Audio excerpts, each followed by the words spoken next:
నిన్న లేక మొన్న రంగయ్య సార్ గారు ఈ కళ్యాణదుర్గం నియోజకవర్గంలో ఎంఆర్పి షాపుల్లో ఎంఆర్పి రేట్ కన్నా 20 నుంచి 30 రూపాయలు ఎక్కువ తీసుకుంటుందని చెప్పి ఇష్టానుసారంగా ఆరోపణ చేయడం జరిగింది. ఈరోజు నేను వేపులపర్తిలో కళ్యాణి వైన్ షాప్ దగ్గర ఉన్నాను. ఈరోజు ఈయన తీసుకున్నటువంటి వ్యక్తి దగ్గర ఆయన స్వయంగా ఆయన మాటలు విందాము.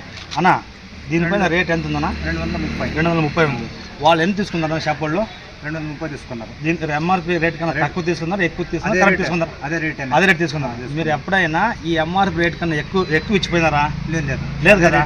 మరి రంగయ్య గారు చూడండి, మీరే వినండి, స్వయంగా వినండి. ఆయన మద్యం తీసుకున్నటువంటి వ్యక్తి దగ్గర మీరే వినండి.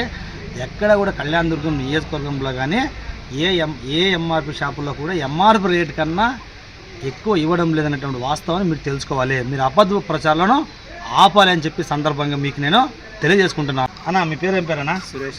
మీరు ఇప్పుడు వైన్ షాప్కి వచ్చి తీసుకుపోతుంటారు కదా, వేపులపర్తి వైన్ షాప్కి తీసుకుపోతుంటారు కదా, మీరు ఎప్పుడైనా వచ్చినప్పుడు ఎంఆర్పి రేట్ కన్నా వాళ్ళు డబ్బులు ఎక్కువ తీసుకుంటారా, తక్కువ తీసుకుంటారా, కరెక్ట్ తీసుకుంటారా? ఎంఆర్పి రేట్ తీసుకుంటారా? దీనిపైన రేట్ ఎంత ఉందన్నా? 140 ఉంది. మీరు ఇచ్చినది ఎంతనా? 140. మరి రంగయ్య గారు మళ్ళీ ఇంకోసారి వినండి. వాళ్ళు వైన్ షాప్ స్వయంగా కొన్నటువంటి వాళ్ళ దగ్గర మీరు వినండి. ఎంఆర్పి రేట్ కన్నా ₹1 కూడా వైన్ షాప్ వాళ్ళు ఈ కళ్యాణదుర్గం నియోజకవర్గంలో తీసుకోవడం లేదనేటువంటి వాస్తవాన్ని మీరు గ్రహించాలి. మీరు అబద్ధ ప్రచారాలు ఆపాలని చెప్పి ఈ సందర్భంగా మీకు నేను తెలియజేసుకుంటున్నాను.